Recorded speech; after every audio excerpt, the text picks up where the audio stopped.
Anyway, here with reaction, he's probably one of our favorite senators of all time, Louisiana Senator John Kennedy. Senator, great to have you back. Thank you for being with us.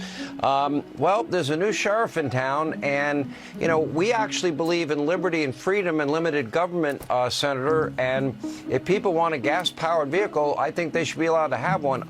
I have no problem if they want to buy a Tesla, and I don't think they should force Ford to lose $4.5 billion a year producing cars that their customers don't want. Well, Sean, I don't hate anyone, and Governor Newsom is entitled to his opinion, but in my judgment, he's a featherweight. If you scratch the surface, you just get more surface. I've met dozens of folks like him, hundreds, in Washington, D.C. They're superficial. They're the kind of people that would have a picture of the Backstreet Boys tattooed on their lower back. Now, the Democratic elites, the woke Democratic elites, with their organic broccoli and their NPR tote bags, love him because he does what he's told.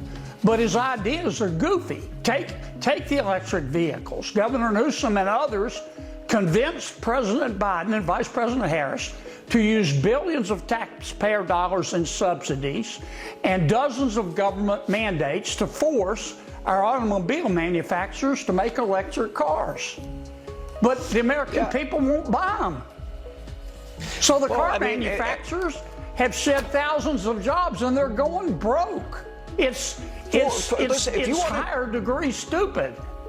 If you want to, if somebody wants a Tesla, and I have friends that own Tesla, they love it. But Tesla is in that business.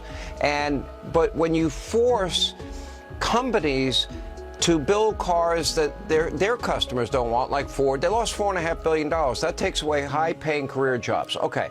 Number two, why are we subsidizing one industry over the other industry, except that they want to push their, refrigerator agenda, gas stove agenda? Is there anything we can't have, choice on anymore? But, I don't want a paper straw. I like a plastic straw. Look, government does not know better than private markets. Governor Newsom does not know better than private markets. Joe Biden does not know better than private markets. We need to get rid of the mandates. We need to get rid of the subsidies, go back to a consumer-driven free enterprise system. But that's the way the neo-socialists who've been in charge for 4 years think. They say they believe in free enterprise, but they try to use mandates and subsidies and redistribution and regulations to control the private market. Leave the free markets alone. The American people they're sane, most of them are sane and decent and very capable of making their own decisions. And when electric vehicles, when they solve the range anxiety problem, when they lower the cost, the American people have taken a look, but they can't be forced to do this. All Biden and Newsom accomplished was to have thousands of people laid off and our car manufacturers just about to go broke. That's all they accomplished. Yeah, look, if Gavin wants to spend Californians' money, let him do it in California, but don't force the rest of the country to subsidize his radical agenda. So we went through an election, Senator, where their closing argument is that if you like Donald Trump, you're garbage, he's a fascist, a racist, and a Nazi. That was their closing argument. And I noticed a lot of the Hollywood elite, I'd be negligent if I didn't ask you about this, Alec Baldwin calling the American people deliberately ignorant, Sharon Stone saying that Americans are ignorant, arrogant, and adolescent. You have a New York state legislator that wants, New York to secede from the Union along with Connecticut, Massachusetts, and Vermont. What is your reaction to all that? I think you're going to have a very unique take. Here's what I think. I think these people are goofy. They have the right to their opinion, but they're just goofy. They hate George Washington and Thomas Jefferson and Abraham Lincoln and Dr. Seuss and Mr. Potato Head. They think our kids ought to be able to change genders at recess. They carry around Ziploc bags of kale to give themselves energy. To me, to each his own. To me, kale tastes like I'd rather be fat. Now, these people are entitled to their opinion, but they have an unwarranted sense of moral and intellectual superiority. They think they're smarter than and more virtuous than the American people. And they think we're not real people.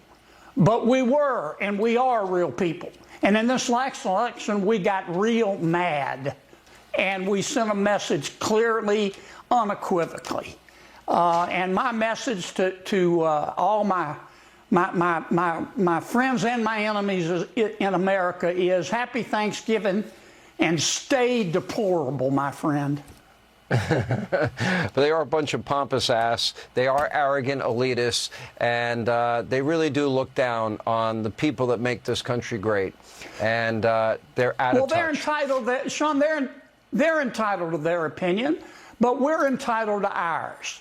And when we share our opinion, they not only think we're wrong, but we're bad people, and that's not an America we want. Senator, I have one last question. Do you, come up with these ideas? Sure. Is this all extemporaneous when you answer, or do you think about it ahead of time? Because it's too good to think that it just comes off the top of your head.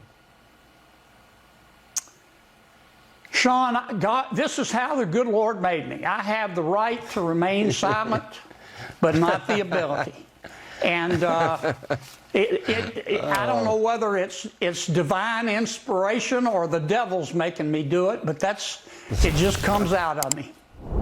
Well, don't ever stop, Senator. You're doing a great job. Appreciate it. We appreciate the good people of Louisiana as well. Thank you, sir.